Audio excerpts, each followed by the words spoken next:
우리가 보고 있는 이 성경 말씀에는 많은 부분 예수님의 이 땅에 오심에 대해서 예고하고 있습니다.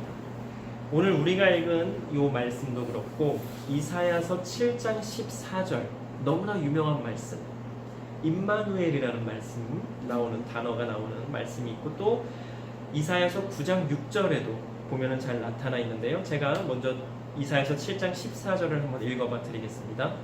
그러므로 주께서 친히 징조를 너희에게 주실 것이라. 보라, 처녀가 잉태하여 아들을 낳을 것이요 그의 이름을 임마누엘이라 하리라.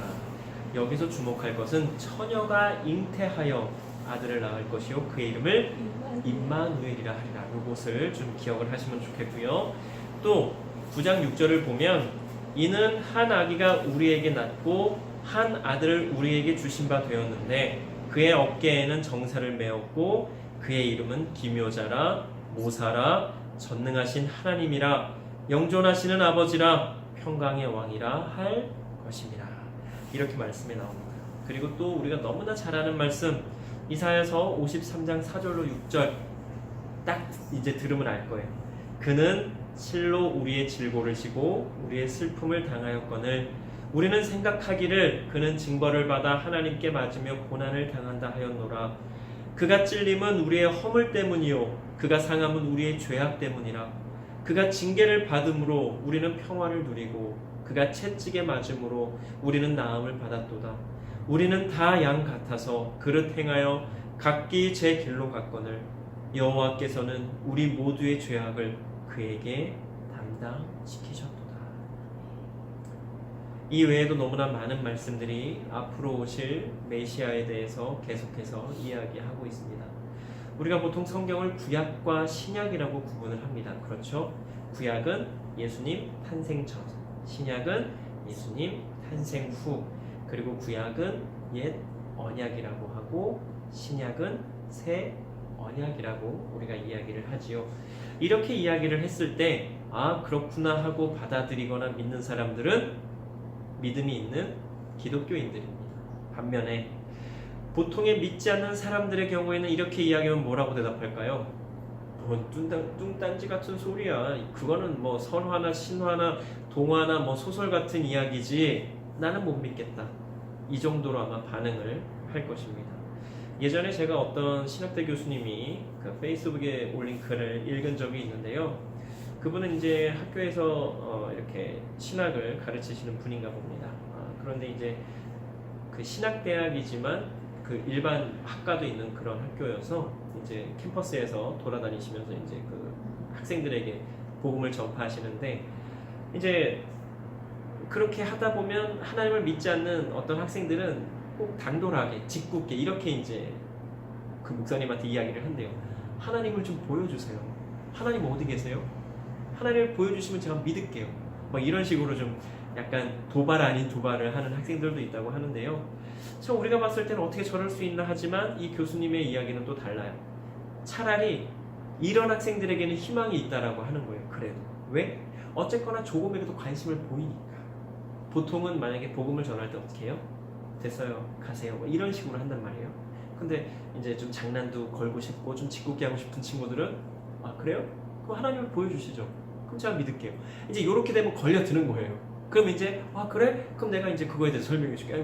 이러면서 이제 교수님이 이야기를 하시는데 그렇게 이제 질문하는 학생들에게 하나님의 살아계심을 이 성경 말씀을 통해서 확신하도록 이제 보여준다고 하시는데 사실은 영이신 하나님을 우리가 형상화한다는 것은 불가능하죠. 우리 인간의 영역이 아니에요. 아무튼 이렇게 질문을 한 학생에게 이 교수님은 다시 한번 질문을 하신대요. 바람이 눈에 보이지 않는다고 바람이 존재하지 않는다고 말할 수 있는가? 그쵸? 바람이 불어요. 어디선가 바람이 불어요. 근데 우리는 바람을 눈으로 봐요? 못 봐요? 못 봐요. 좀 볼 수 있어요. 어떻게 봐요? 네? 바람의 요정이에요. 근데 바람이 색깔이 있는 것도 아니고 모양이 있는 것도 아니고 냄새가 있는 것도 아니에요. 바람은 그냥 슥 지나가요. 그런데 우리가 바람이 분다는 걸 뭘로 알아요? 갈 때나 뭐 흔들리는. 맞아요. 나뭇가지가 흔들려요. 그럼 우리가 바람이 부는구나 알 수 있어요. 그렇죠.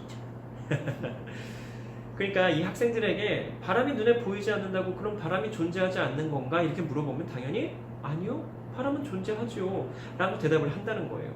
방금 그 이야기한 것처럼 나뭇가지가 흔들리는 거, 회오리 바람 막 우리가 먼지가 막 일어나는 거 보면 알 수 있다는 거죠.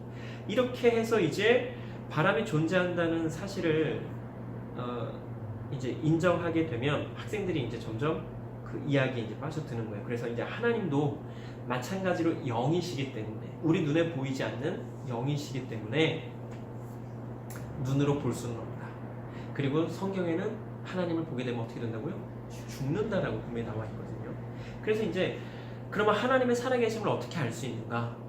나뭇가지가 흔들리는 모습을 보면서 바람이 존재함을 알 수 있듯이 역사 속에서 이제까지 굉장히 긴 시간이 지나온 그 역사 속에서 하나님께서 일하신 흔적들을 보면서 하나님의 살아계심을 이제 알 수 있다라고 이제 이렇게 설명을 하신다고 하는데 성경이요 몇 년 동안 쓰여졌을까요? 600년, 그거보다 조금 더 써봐요. 800년, 조금 더, 1000년, 조금 더. 1500. 한 1500에서 1600년 동안 성경이 기록이 되었대요.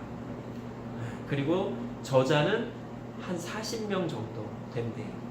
뭐 40명이 더 될 수도 있지만 어쨌든 1500~600년 동안 40여 명의 저자들에 의해서 작성된 이 성경인데 아주 놀라운 사실은 통일성을 가지고 있다라고 하는 거예요.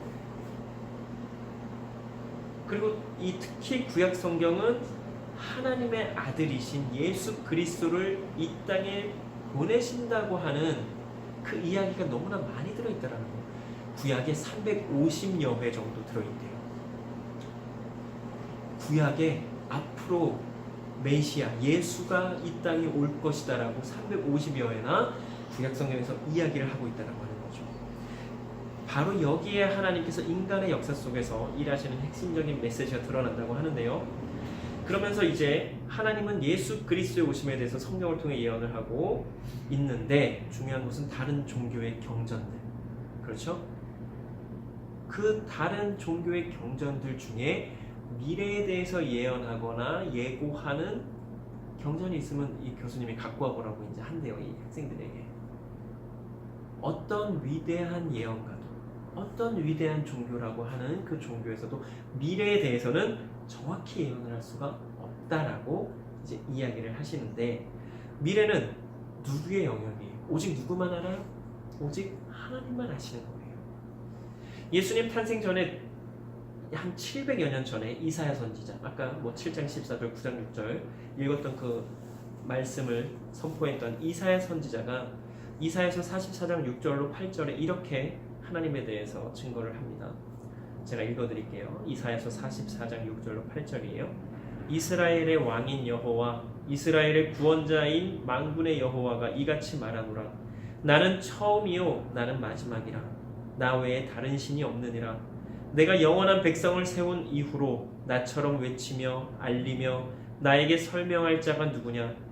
있거든 될 일과 장차 올 일을 그들에게 알릴지어다. 너희는 두려워하지 말며 겁내지 말라. 내가 예로부터 너희에게 듣게 하지 아니하였느냐? 알리지 아니하였느냐? 너희는 나의 증인이라. 나 외에 신이 있겠느냐? 과연 반석은 없나니 다른 신이 있음을 내가 알지 못하노라. 이 말씀은요, 하나님은 분명히 다른 신들과는 본질적으로 완전히 다른 면이 있다라는 것을 알려주는 말씀이죠. 미래를 예언할 수 있는 능력이 하나님께는 있다라고 하는 거예요. 사실은 예언이 아니라 하나님은 이미 다 알고 계시잖아요. 모든 것을.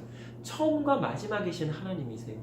만약에 하나님의 처음과 마지막이 이만큼이라면 지금 우리는 한 이만큼 살고 있다고 쳐봐요. 나머지 우리가 모르는 하나님의 그 마지막, 하나님이 이미 다 알고 계시는 거예요. 우리만 모르는 거예요. 다른 신들도 몰라요.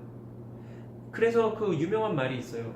정말 용하다고 하는 무당이나 점을 잘 치는 분들도 뭐라 그래요? 과거는 맞출 수 있지만 미래는 볼 수 없다 그래요. 미래는 우리의 영역이 아니라 우리가 알 수 없다는 거예요. 그러면서 뭐라고 그래요? 뭐 아주 멋진 말 하죠. 운명은 스스로 개척하는 거다. 뭐 이런 식으로 얘기해요. 어쨌든 오직 이 미래, 앞으로 일어날 일에 대한 건 하나님만 아실 수 있는 영역이라고 하는 거죠. 꼭 예수님에 대한 예언만이 아니라 이 구약 성경에는 또 이스라엘 백성들이 애굽에서 400년간 종살이를 할 것이라고 하나님께서 또 예언하시는 말씀이 있으세요. 또 이스라엘이 멸망하고 70년간 포로 생활을 하고 그 후에 이제 회복될 거라고 말씀하시는 부분도 있고요. 또 다니엘서 7장에 보면 환상에 이제 나와요. 4가지 동물의 환상이 나오는데 그게 말라기 선지자 이후에 우리가 보통 뭐 신구약 중간기라고 혹은 뭐 암흑기라고 하는 시대에 바벨론, 페르시아, 그리스, 로마 이 나라들이 다스리는 신구약 중간기라고 그 한 600년 정도의 그 시대를 예언하는 또 말씀이 나와요. 그러니까 하나님께서 만약에 정말로 그 역사의 주인이 아니시면 이 세상의 모든 것을 다스리시고 통치하시는 주관자 하나님이 아니시라면 알 수 없는 이야기들이 성경에 너무나 많이 들어있다라고 하는 거죠. 이거는 뭐 과학적으로 증명할 수 있는 부분이 아니에요. 하나님께서 말씀하셨고 그 일들이 다 그대로 이루어져 가고 있는 거란 말이죠. 하나님께서 분명히 인간 역사의 주인이시기 때문에 미래에 일어날 모든 일을 아시고 또한 예언한 대로 정확히 역사 속에서 이루어졌다. 이제 교수님이 학생들에게 전하는 거예요. 하나님은 인간 역사의 주인이시기 때문에. 그리고서 이제 성경을 토대로 설명을 계속 하시는 그 내용이 나오는데 너무 길어서 그건 나중에 우리가 따로 보도록 하고요. 어쨌든 그렇게 설명을 쭉 하고 나가다 보면 대부분은 다 하나님의 살아계심에 대해서 인정을 하게 된다라고 합니다. 어떻습니까? 하나님에 대해서 잘 모르거나 의심을 갖는 사람들에게 이러한 비유를 통해서 하나님에 대해 설명하고 성경에 대해 알도록 한다면 사람들이 바로 믿게 될지는 모르겠지만 적지 않게 고민을 하게 될 겁니다. 저게 진짠가? 그럴듯한데 그래 그럴 수도 있겠다 하는 생각을 할 수는 있겠죠. 그리고 하나님의 인도하심에 따라서 바로 영접하는 사람도 있을 거고요. 저는 믿습니다. 믿어져요. 이렇게 고백하는 사람도 있을 거고 시간이 흐르면서 점점 더 여러 가지의 것들을 가지고 나중에 또 믿음을 고백하는 사람도 있을 거고 반면에 또 꿋꿋하게 에이 그러면서 계속 차단하는 사람도 있을 거예요. 분명히. 중요한 것은 그럼에도 우리는 계속해서 살아계신 하나님을 전해야 하며 창조주 되시며 모든 것의 주관자 되시는 전지전능하신 하나님에 대해서 전해야 한다라고 하는 것입니다. 믿음이 아니고서는 사실 믿음이라는 것은 사실 은혜가 아니고서는 생길 수가 없는 것입니다. 그런데 말입니다. 그런데 말입니다. 예수님에 대한 이야기와 사도 바울에 대한 이야기는 역사적으로도 사실입니다. 그 나라의 고대의 이렇게 기록을 살펴보면 사실은 예수님에 대한 이야기도 나와요. 사도 바울에 대한 이야기도 나와요. 그런데 그런 부분들을 어떻게 해요? 다 가려요. 그리고 알리지 않아요. 나중에 세계사를 공부하다 보면 사도 바울에 대한 이야기가 나와요. 교과서에. 근데 아주 작은 부분을 다루든지 아니면 아예 안 다뤄요. 왜? 그건 종교적인 색채가 있다라고 해서. 근데 이건 아주 불합리한 거예요. 그게 사실인데. 어쨌든 그러면서 계속해서 이 성경이나 우리 기독교를 계속 신화, 소설, 동화 이 정도로 계속 낮추려고 해요. 노아의 방주 알죠? 노아의 방주 같은 경우는요, 실제 지금 터키의 아라라산이라고 하는 곳에 산등성 위에 배 모양으로 지금 보이는 그런 형상이 있어요. 그래서 제가 듣기로는 그 터키 정부에다가 그 기독교 단체인지 아무튼 그거를 이렇게 발굴하려고 하는 그 사람들이 단체가 계속 터키의 그 정부에다가 요청을 한대요. 모든 비용을 자기네들이 댈 테니까 이게 배가 맞는지만 확인할 수 있게 우리가 발굴할 수 있게 해달라고. 터키 정부에서 허락을 할 거야 안 할까요? 안 해요. 왜 안 해요? 만약에 사실이라면, 저게 만약에 배라면, 그리고 성경에 나온 대로의 모양의 배라면 노아의 방주는 사실이 돼버리잖아요. 그러면 터키는 이슬람이 저기 종교인 나라인데 어떻게 되겠어요? 굉장히 타격이 심할 거 아니에요. 그러면 이 성경의 내용이 거짓이다 아니다? 거짓이 아니라는 게 확연히 밝혀지니까 주저하는 거예요. 왜? 본인들이 생각하기에 분명히 이 성경이 거짓이라고 생각한다면 어떻게 해야 돼요? 해봐. 얼마든지 해야 되는데 자기네들도 자신이 없는 거예요. 이게 진짜 같거든요. 그러다 보니까 이게 진짜인데 그게 역사적으로 어떤 게 발견이 돼서 와 이게 증거가 돼버리면 자신들이 곤란해지니까 개발을 하지 못하도록 한다라고 그렇게 이야기를 하더라고요. 그런데 이게 사실인지는 정확히는 모르겠어요. 또 어떤 사람들은 그거 가짜다라고 하는데 네이버에 검색창에 한번 쳐보세요. 노아의 방주, 뭐 아라라산 그러면 사진이 다 나와요. 근데 정말로 배 모양의 이런 모양의 아무튼 산에 이제 뭐 나무나 뭐 이런 풀들이 자라서 뭐 정확히는 알 수 없지만 그런 모양이 보이기는 해요. 이 외에도 하나님의 살아계심의 증거들이 이 세상에는 너무나 많죠. 사람들이 그것을 억지로 가리거나 무시하거나 인정하지 않으려고 해서 그렇지. 우리가 하나님의 살아계심에 대해서 성경에서 한번 찾아볼까요? 성경 창세기 1장 내용이 어떤 내용이 처음에 나와요? 천지창조. 하나님께서 천지만물을 창조하신 내용이 나와요. 물론 우리는 믿음을 바탕으로 이 말씀을 읽으니까 그럴 수도 있겠지만 만약에 믿음 없이 그냥 무신론자들이 주장하듯이 빅뱅에 의해서 대우주 폭발이라고 하는 뭐 어쨌든 그 큰 빅뱅이 영어로 빅뱅이면 되게 멋있어 보이지만 우리나라 말로는 뭐예요? 큰 폭발, 큰 꽝, 뭐 이거예요. 이 정도예요. 자, 이렇게 빅뱅을 통해서 우리가 살고 있는 지구와 우주 모든 뭐 천체가 다 생겼다라고 가정을 한번 해보겠습니다. 그러면 그렇게 주장하는 분들의 경우 말씀드린 대로 대부분 무신론이에요. 그리고 어쨌든 그런 분들이 그렇게 주장을 하시는데 저는 그러면 좋아요. 그렇게 빅뱅에 의해서 생겼어요. 그런데 저는 제일 궁금한 게 그러면 우리 인간의 시작이나 동식물들의 시작은 그럼 어디서부터 시작인가? 저는 그게 신기한 거예요. 뭐 빅뱅이 꽝 하고 일어났다고 해서 사람이 갑자기 생기는 건 아니잖아요. 갑자기 나무들이 막 생기고 갑자기 막 동식물들이 막 자라나고 그러는 건 아니잖아요. 그러면 그 큰 폭발 이후에 어떻게 인간들이 시작이 됐는지 나는 그 시작점이 굉장히 궁금하다라고 하는 거죠. 진화는 둘째치고. 그러니까 어떤 분들은 그렇게 뭐 원숭이 유인원에서 뭐 이렇게 바뀌었다라고 우리가 그림에서도 학교에서도 막 배우죠. 진화론 해가지고.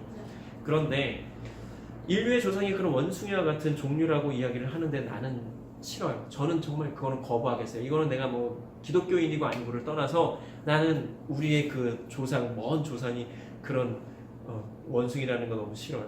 나는 싫어요. 거부할래. 어쨌든 자 예전에도 제가 한번 뭐 다룬 적이 있지만 예전에 어떤 책을 통해서 우리가 나누었습니다. 그러니까 이 진화론자들이 이야기하는 건 그거잖아요. 어떤 큰 폭발에 의해서 이렇게 온 우주가 이 지구가 생겨나고 우리가 이렇게 살게 됐다고 하는데 그러면 예를 들면 이런 거예요. 그 주장은 어떤 돌멩이가 있어요. 그런데 이게 수억만 년을 지나면서 아주 긴 시간을 지나면서 스마트폰이 됐다라고 주장하는 거하고 똑같은 거예요. 진화론자들이 주장하는 거는. 근데 그게 상식적으로 이해가 돼요, 안 돼요? 이해가 안 되죠. 인정도 안 돼요. 근데 진화론자들이 결국 이야기하는 건 그런 거란 말이에요. 돌멩이가 아주 오랜 시간이 지나면서 스마트폰이 됐다고. 좋아요. 그러면 진화론자들이 주장하는 대로 그러면 진화가 왜 계속해서 이루어지지 않는가? 이 부분에 대해서 어떻게 생각하죠? 그러면 이제 그분들은 또 이런 식으로 대답해요. 진화가 더 이상 이루어질 이유가 없기 때문에 진화가 뭐 멈췄다. 혹은 진화가 계속 이루어지고 있지만 그게 아주 긴 시간 동안 이루어지기 때문에 우리가 느끼지 못하는 거다. 뭐 이런 식으로 이제 이야기를 하는데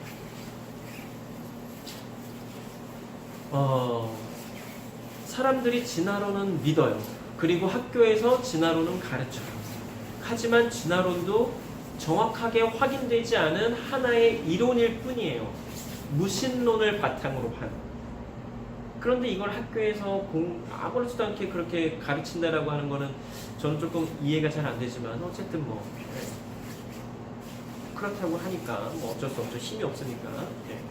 그리고 또 하나는 좀 안타깝지만 창조과학회라고 하는 기독교 단체가 있어요. 저도 한때는 처음에 딱 듣고 오 하면서 혹했어요. 그런데 그분들의 주장하는 걸 이렇게 들어보니까 어딘가 좀 석연치 않은 부분들이 없지 않아 많아요. 증명할 수 없는 부분을 증명했다라고 하면서 그것이 맞다라고 주장을 하는데 과연 그게 맞을까 하는 의심이 들기 시작하는 거예요.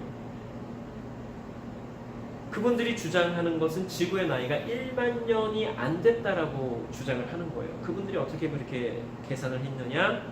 성경에 나오는 사람들의 나이, 그리고 시대, 어느 시대가 있잖아요. 그걸 이제 거꾸로 계산을 한 거예요.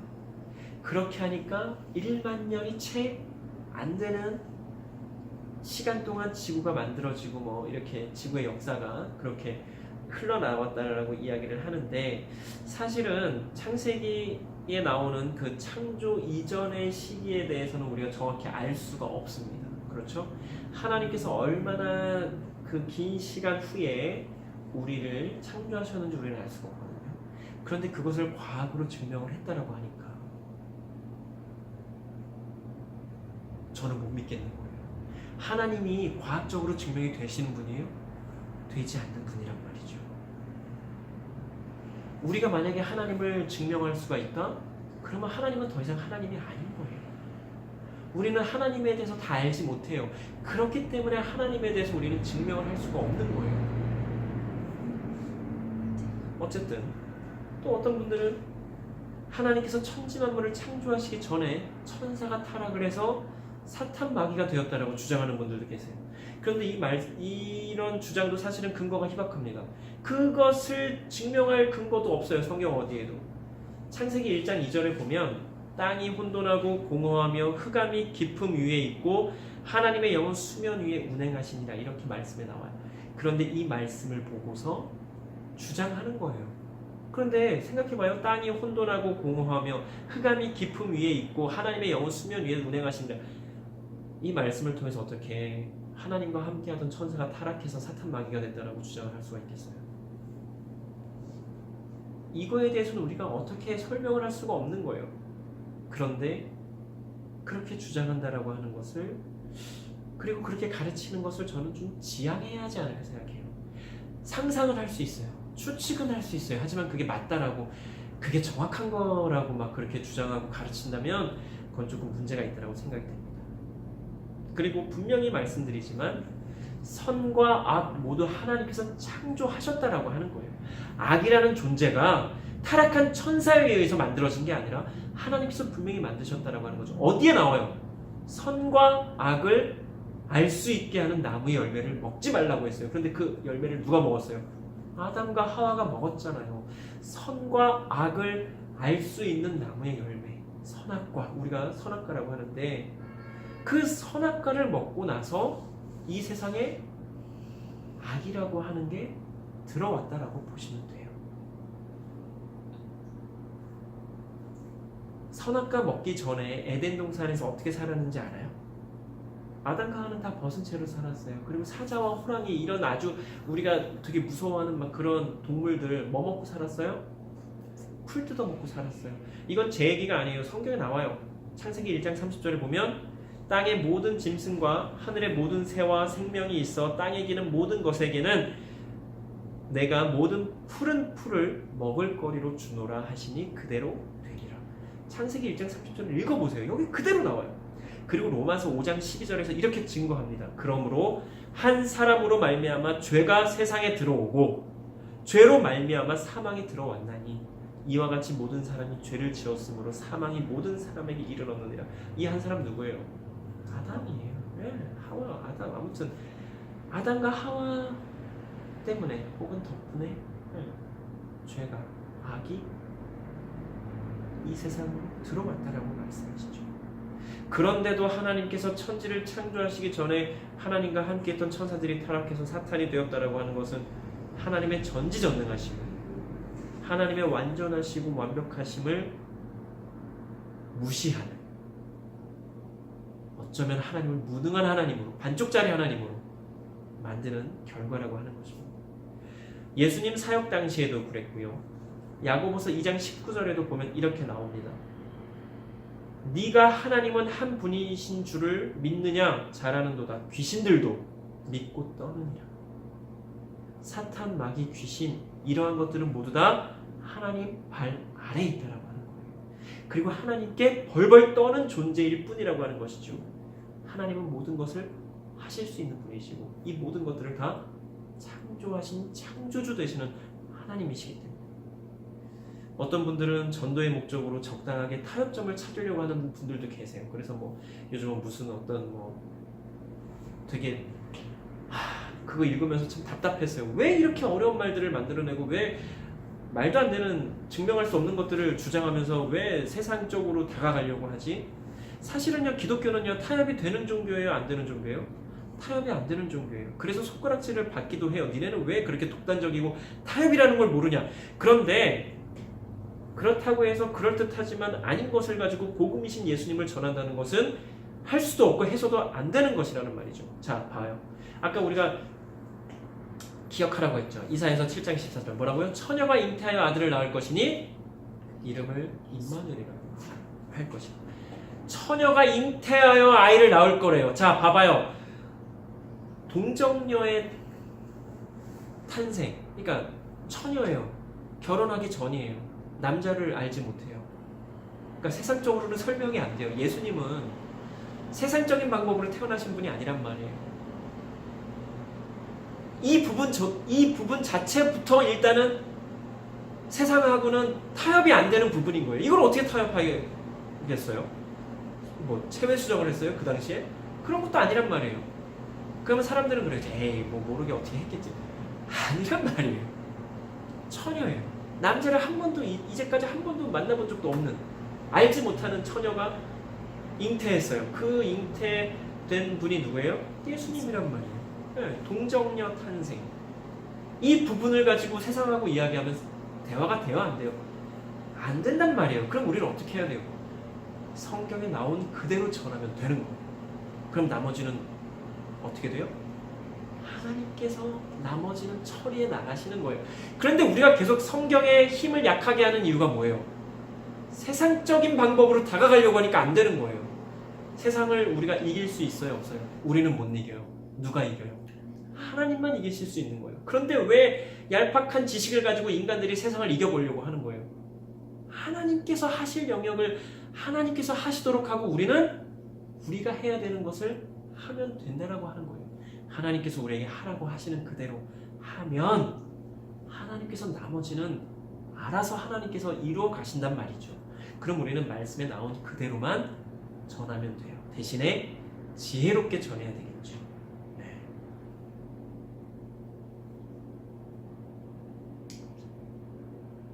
앞에서 어떤 교수님의 이야기를 했습니다. 그분도 그렇게 말씀을 하세요. 그리고 저도 또 많은 분들도 그렇게 알아요. 전하는 것은 나이지만 그 사람의 마음을 열어주시는 분은 누구예요? 하나님인 거예요. 하나님이 우리로 복음을 전하라고 말씀하셨어요. 우리는 전하면 되는 거예요. 어떻게 해요? 성경에 나온 그대로 전하면 돼요. 지혜롭게. 나머지는 하나님께서 하신단 말이죠. 그러니까 자꾸 세상하고 타협하려고 하면 안 돼요. 세상적으로 다가가면 안 돼요. 그러면 오히려 약해지는 거예요, 우리가. 우리는 그대로 하나님께서 하라고 하시는 그대로 하면 돼요. 그러면 성경 말씀 그 자체로 가지고 가서 이야기하면 되는 거죠.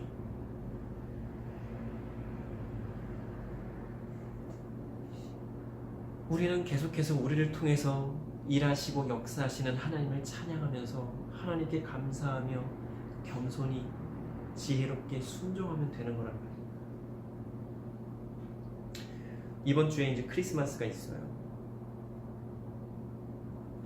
제발 이 땅에 오신 예수님의 그 이 땅에 오심에 대해서 깊이 생각하는 귀한 크리스마스가 되었으면 좋겠어요.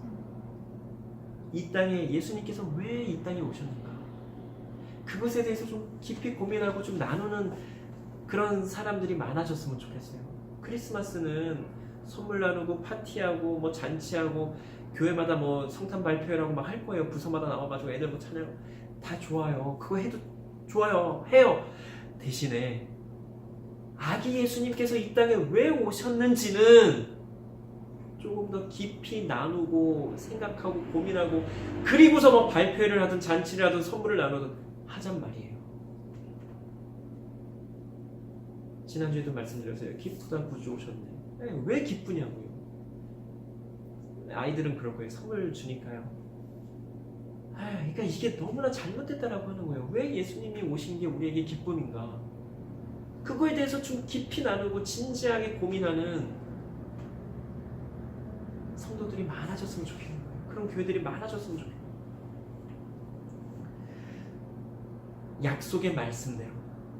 약속의 말씀대로 이 땅에 오신 예수님에 대해서 깊이 생각하는 이번 크리스마스가 되었으면 좋겠습니다. 기도 드리시겠습니다. 사랑과 은혜의 하나님, 참으로 감사합니다. 오늘의 귀한 말씀을 통해서 하나님께서 약속하시고 예언하신 대로 모든 일들이 다 이루어졌고 이루어지고 있음을 고백하며 나아갑니다. 하나님, 우리를 통해서 역사하시고 일하시는 하나님께 우리가 겸손히 감사함으로 지혜롭게 순종하며 하나님의 영광이 나타나도록 계속해서 그렇게 살아가는 우리가 되게 하여 주시옵소서. 우리의 얄팍한 지식이나 어떠한 재주로 하나님을 전하려고 하는 것이 아니라 이렇게 해서 될까 하는 생각이 들지라도 하나님께서 그렇게 하라고 하시면 하나님께서 하라고 하시는 그대로 행하며 나아가는 우리가 되게 하여 주시옵소서. 그리고 하나님께서 그러한 우리를 통해서 역사하시며 일하시는 하나님의 그 살아계심과 하나님의 영광을 보는 우리가 되게 하여 주시옵소서. 우리는 그저 하나님께서 하라고 하시는 대로 하며 하나님을 찬양하며 하나님께 영광이 되기를 소망합니다. 하나님, 인도하여 주시옵소서. 우리에게 더욱더 강하고 굳건한 흔들리지 않는 강건한 믿음을 허락하여 주시옵소서. 감사드리며 예수님 이름으로 기도드립니다.